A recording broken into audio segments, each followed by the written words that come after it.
یہ صرف مذہب ہے کہ جو خوف خدا کے ذریعے سے، اللہ تعالیٰ کے حاضر و ناظر ہونے کے ذریعے سے، ہمارے اعمال کی اور ہماری گفتگو کی، ہماری سوچ کی، ہر چیز کی ریکارڈنگ کی وجہ سے انسان کو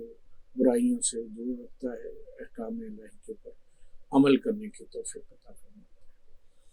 حضرت علی علیہ السلام سے کسی نے پوچھا کہ تقویٰ کیا ہے، تو آپ نے فرمایا کہ تم اکیلے میں بھی وہ کام کرتے ہوئے ڈرو نہ کرو کہ جو لوگوں کے سامنے کرتے ہوئے لوگوں کی حیا سے ڈرتے ہو۔ یعنی جو قانون ہے اور اخلاقیات کی جو کتابیں ہیں وہ آپ کو اچھائی برائی بتا دیتی ہیں، قانون آپ کو یہ بتا دیتا ہے کہ برائی کی سزا کیا ہے، لیکن اگر کوئی شخص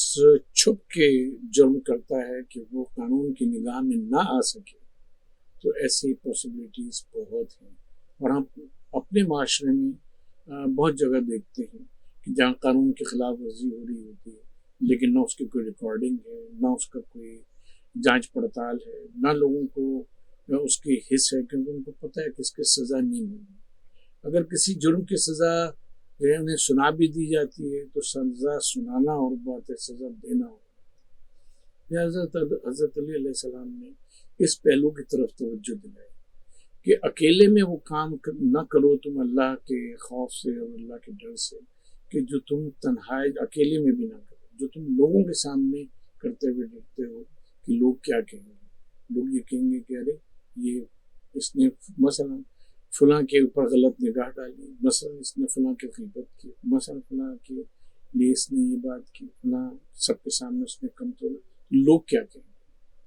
تو تقویٰ یہ ہے کہ انسان تنہائی میں بھی وہ بات نہ کرے کہ جو شریعت کو، اللہ اور اس کے رسول کو پسند نہیں، جو معاشرے کے لیے اور خود انسانی زندگی کے لیے غلط ہے۔ اور اس کے بعد جہاں پہ بس نہیں ہو جاتا، ایک عجیب حقیقت امام نے بیان فرمائی، امام علی علیہ السلام فرماتے ہیں کہ لِأَنَّ الشَّاهِدَ هُوَ الْحَاكِمُ، لِأَنَّ الشَّاهِدَ هُوَ الْحَاكِمُ۔ یعنی ہم بہت سی برائیاں وہ کرتے ہیں کہ جن کا کوئی گواہ نہیں ہوتا، اور اسی برائیوں کے گواہ نہ ہونے کی وجہ سے ہم مطمئن ہوتے ہیں کہ ہمیں سزا نہیں ملے، لہٰذا وہ برائی ہم کرتے رہتے ہیں۔ لیکن اللہ تبارک و تعالیٰ ہر جگہ شاہد ہے، ہر جگہ وہ دیکھنے والا ہے، علیم ہے، خبیر ہے۔ 7 دیواروں کے پیچھے بھی، 7 کمروں کے اندر چھپ کے بھی کوئی برائی کی جائے گی تو اللہ تبارک و تعالیٰ کے علم سے وہ چیز باہر نہیں۔ یہاں تک کہ کوئی پتا بھی زمین پہ گرتا ہے، قرآن مجید کہتا ہے، فرماتا ہے کہ کوئی پتا بھی زمین پہ گرتا ہے تو وہ بھی اللہ یعلمھا، وہ اللہ تبارک و تعالیٰ کے علم میں ہوتا ہے۔ تو اب جو تنہائی کے گناہ ہیں تو انسان کبھی بھی تنہا نہیں ہوتا۔ تقوی کا مفہوم یہ ہے کہ انسان کبھی بھی تنہا نہیں ہوتا۔ جب یہ سوچتا ہے کہ میرا کوئی گواہ نہیں ہے تو اس کو یہ سوچنا چاہیے کہ قرآن کی آیت ہے وَهُوَ مَعَكُمْ أَيْنَمَا كُنتُمْ، تم جہاں بھی ہوتے ہو، جس جگہ بھی ہوتے ہو، جس حالت میں بھی ہوتے ہو، اللہ تبارک و تعالیٰ تمہارے ساتھ ہوتا ہے۔ تو اکیلے تم کبھی ہوتے ہی نہیں۔ جب آپ اور ہم کبھی اکیلے نہیں ہوتے تو ظاہر ہے کہ وہ اس کا شاہد ہے، ہمارے ہر عمل کا، ہماری ہر گفتار کا، ہمارے ہر فعل کا وہ شاہد ہے، وہ گواہ ہے۔ اور ہر گواہ، بلکہ بیشتر گواہ سزا نہیں دے سکتے، کیونکہ ان کے اختیار میں گواہی دینا ہوتی ہے، سزا دینا نہیں ہوتی۔ یہ اللہ تبارک و تعالیٰ ہے کہ لِأَنَّ الشَّاهِدَ هُوَ الْحَاكِمُ، جو شاہد ہے، جو گواہ ہے، وہ حاکم بھی ہے۔ اگر کوئی شخص قابل اعتراض حالت میں ہے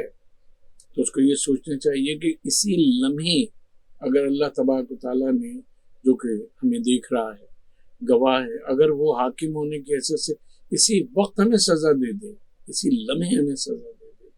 تو اس کی سزا سے ہم کیسے بچ سکتے ہیں؟ اور پھر ہم لوگوں کو کس حالت میں ملیں گے؟ کیا گناہ کرتے ملیں گے؟ کیا غیبت کرتے ہوئے ہم لوگوں کو ملیں گے؟ کیا کام کرتے ہوئے ملیں گے جب آئیں گے اور لوگ دروازہ کھولیں گے، توڑیں گے، تو ہم لوگوں کو کس حالت میں ملیں گے؟ اللہ تبارک و تعالیٰ ہر لمحے ہمیں دیکھ رہا ہے، وہ حاضر و ناظر ہے، سمیع و علیم ہے، بصیر ہے، ہر چیز کو دیکھنے والا ہے۔ تو جو تقوی کا مفہوم ہے جو روزے کے ساتھ وابستہ ہے، جس ماہ سیام میں ہم ہیں اور ہمیں روزوں کا حکم دیا ہے، وہ 30 دن ایک دن کے روزے میں بھی بات بن سکتی تھی، لیکن انسانی جو تربیت ہے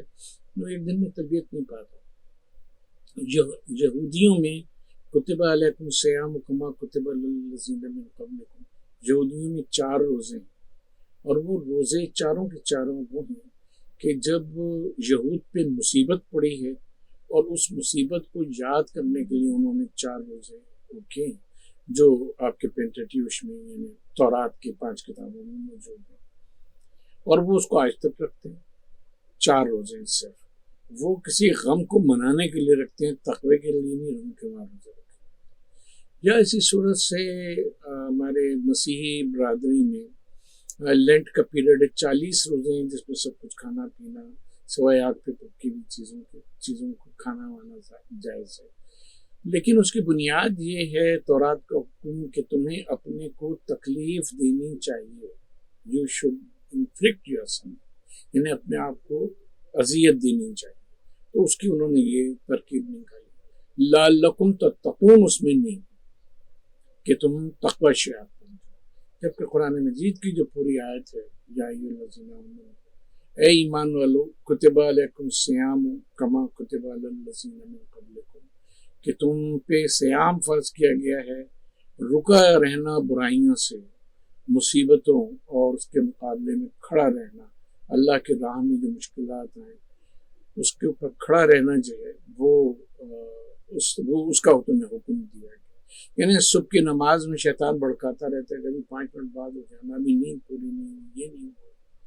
انسان اپنے نفس پہ جبر کر کے جب کھڑا ہو جاتا ہے نماز پڑھنے کے لیے، تو گویا اس نے صوم اختیار کیا، اس وقت شیطان کے مقابلے میں، اپنے نفس کے مقابلے میں اس نے سیام اختیار کیا۔ اسی صورت سے اس کو بہت بھوک لگ رہی ہے، حرام بھی موجود ہے، حلال کا ابھی 1 گھنٹے بعد آدھے گھنٹے بعد ملے گا، دور جا کے کہیں لانا پڑے گا، جیسے یورپ امریکہ وغیرہ میں ہوتا ہے، تو اس وقت رکے رہنا، نہ فوری طور کے اوپر اپنے پیٹ کی آگ بجھا لینا، یہ سیام ہے، یہ روزہ جو ہمیں عام دنوں میں اختیار کرنا چاہیے، یہ تقوی ہے جسے اختیار کرنا چاہیے۔ اور رمضان کا پورا مہینہ 30 دن یا 29 دن، جتنی بھی اللہ تبارک و تعالیٰ توفیق دے، یہ ایک ایکسرسائز ہے، یہ ایک ممارست ہے، جس کو ہم لوگ عربی میں کہتے ہیں، کہ اس بات کی تربیت لینا کہ ہمیں جب بھی اللہ کے حکم کے لیے کھڑا ہونا پڑے گا، اس کے حکم کے مطابق کرنا پڑے گا، تو ہم اپنے نفس کو پیچھے چھوڑ دیں گے اور اللہ کے حکم کو آگے رکھیں گے۔ یہی وہ چیز ہے کہ جو انا للہ و انا الیہ راجعون کا مفہوم ہے۔ لوگ یہ سمجھتے ہیں کہ وہ انا الیہ راجعون کا جو تعلق ہے وہ انسان کے مرنے کے بعد سے نہیں، عزیزان، اس کا مطلب یہ ہے کہ زندگی میں تم اس بات کو، اپنی زندگی میں اس بات کو شعوری طور پہ قبول کر لو، تم اللہ تبارک و تعالیٰ کے لیے، اس دنیا کے لیے نہیں، پیسے کے لیے نہیں ہو، حکومت کے لیے نہیں ہو، مال و زر کے لیے نہیں ہو، عیاشی کے لیے نہیں ہو۔ اللہ تبارک و تعالیٰ نے تمہیں کسی خاص مقصد سے بھیجا ہے، تم اللہ تبارک و تعالیٰ کے لیے۔ اور جب یہ دنیا کی مختلف جو کہنا چاہیے کہ اٹریکشنز ہیں،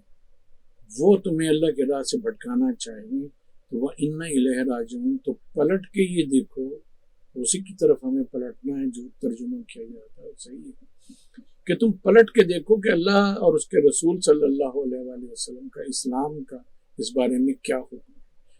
تو جب تم اس کو دیکھو گے تو تم اپنی جو بھی تمہارا ارادہ ہے تمہیں اس کا پتہ چل جائے گا کہ یہ تمہیں اس پہ عمل کرنا چاہیے یا نہیں کرنا چاہیے۔ نبی پاک صلی اللہ علیہ وآلہ وسلم نے یہ جو فرمایا کہ کل امر ذی بال لن یبتدأ بسم اللہ الرحمن الرحیم فہو ابتر، کہ ہر اہم کام کی جو بسم اللہ الرحمن الرحیم سے شروع نہیں کیا جاتا وہ ابتر رہتا ہے۔ تو ایک فارمولہ حضور دے رہے کہ تم جو کام بھی دنیا میں کرنا چاہو، یہاں تک کہ روٹی کا ایک لقمہ بھی اگر کھانا چاہتے ہو، تو ایک مرتبہ یہ سوچو کہ اپنے اس کھانے کو اللہ تبارک و تعالیٰ سے منسوخ کر سکتے ہو، اس کے رحمانیت اور رحیمیت سے منسوخ کر سکتے ہو۔ کچھ لکھنا چاہتے ہو تو یہ دیکھ لو کہ یہ لکھنا جو ہے وہ بسم اللہ کے ساتھ میں اللہ کے نام کے ساتھ شروع کر سکتا ہوں۔ اگر تم فحش لکھنے کا ارادہ کر رہے ہو تو تم خود بخود رک جاؤ گے کہ یہ اللہ کے نام سے تو نہیں شروع کیا جا سکتا۔ کچھ اللہ اور اس کے رسول کے احکام کے بارے میں اگر لکھنا چاہ رہے ہو اور بسم اللہ پڑھتے ہو تو اس کی توفیق ہوتا ہے، تائید بھی حاصل ہوگی، اور تم خود کہہ سکو گے ہاں یہ کام ایسا ہے کہ میں اللہ کے نام سے شروع کر سکتا ہوں۔ یہ سب وہ چیزیں ہیں کہ جو لعلکم تتقون میں موجود ہیں، اور ہمارا روزہ جو ہے 30 دن کا 29 دن کا، جو اللہ تبارک و تعالیٰ پورے مہینے کی توفیق دے، 29 دن توفیق دی ہے 30 دن، یہ بنیادی طور پہ اس چیز کی ایکسرسائز ہے کہ ہم